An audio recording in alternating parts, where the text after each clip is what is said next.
সদৌ অসম সংখ্যালঘু ছাত্ৰ ইউনিয়ন আমছুৰ উদ্যোগত মানৱ শৃংখল কাৰ্যসূচী এছআৰৰ বিসংগতি আৰু চৰকাৰৰ ষড়যন্ত্ৰৰ অভিযোগেৰে এই প্ৰতিবাদ এছআৰৰ নামত ভাৰতীয় নাগৰিকক হাৰাশাস্তি কৰাৰ অভিযোগ আমছুৰ উদ্যোগত ৰাজ্যৰ ভিন্ন প্ৰান্তত 2 ঘণ্টীয়া মানৱ শৃংখল কাৰ্যসূচী প্ৰতিবাদৰ সময়ত চৰকাৰ বিৰোধী বিভিন্ন শ্লোগান আমছুৰ বঙাইগাঁও নগৰবেৰা খাৰুপেটীয়া বিলাসীপাৰাত হাতে হাতে প্লেকাৰ্ড লৈ এই প্ৰতিবাদী কাৰ্যসূচী ৰূপায়ণ কৰা হয়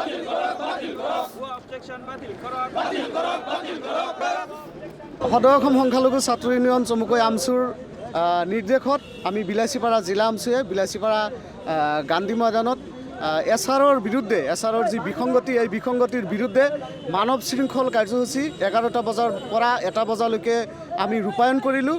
আপোনালোকে জানে যে অসমত এছআৰ আৰম্ভ হৈছে আৰু এই এছআৰৰ জৰিয়তে বৈধ ভাৰতীয় নাগৰিকৰ নামত যি ধৰণে ভুৱা অভিযোগকাৰীসকলে অভিযোগ কৰি বৈধ ভাৰতীয় নাগৰিকৰ ভোটাৰ লিষ্টৰ পৰা নাম কৰ্তন কৰাৰ যি এটা অসম চৰকাৰে তথা বিজেপি চৰকাৰে যি এটা অভিসন্ধি ৰচনা কৰিছে ইয়াৰ বিৰুদ্ধে আমি মানৱ শৃংখল কাৰ্যসূচী হাতত লৈছোঁ।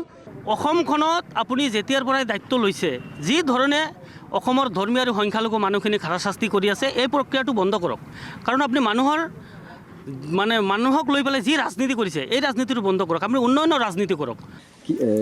কি বুলি আপত্তি আহিছে? মৃত্যু বুলি আপুনি কিমান দিনৰ পৰা ইয়াত আছে? এই গাঁওখনত আছে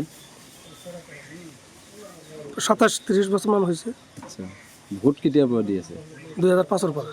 যি এছআৰৰ কাম চলি আছে এই এছআৰত আমি দেখিবলৈ পাইছোঁ বিভিন্ন সময়ত ভুৱা আপত্তি দাখিল কৰা হৈছে আৰু এইটো কমপ্লিটলি চৰকাৰী ষড়যন্ত্ৰমূলকভাৱে আমাৰ সংখ্যালঘু মানুহৰ ওপৰত ধৰ্মীয় সংখ্যালঘু মানুহৰ ওপৰত কিদৰে হাৰাশাস্তি কৰিব পৰা যায় তাৰ কাৰণে এক ব্লুপ্ৰিণ্ট তেওঁলোকে ৰচনা কৰিছে।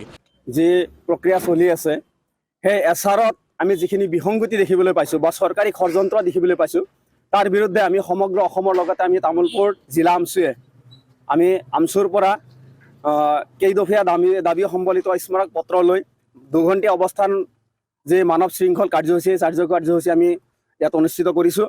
আপোনালোকক জৰিয়তে আমাৰ কথাখিনি আমি স্পষ্টকৈ আমি অৱগত কৰিব বিচাৰিছোঁ যে অসমত সদ্যহতে NRC প্ৰস্তুত হৈ গ'ল, তাৰপিছত কোনো ধৰণৰ SIRৰ প্ৰয়োজন নাছিল। SIRখন যেতিয়া বন্ধ কৰি দিলে SR আকৌ আৰম্ভ কৰিলে।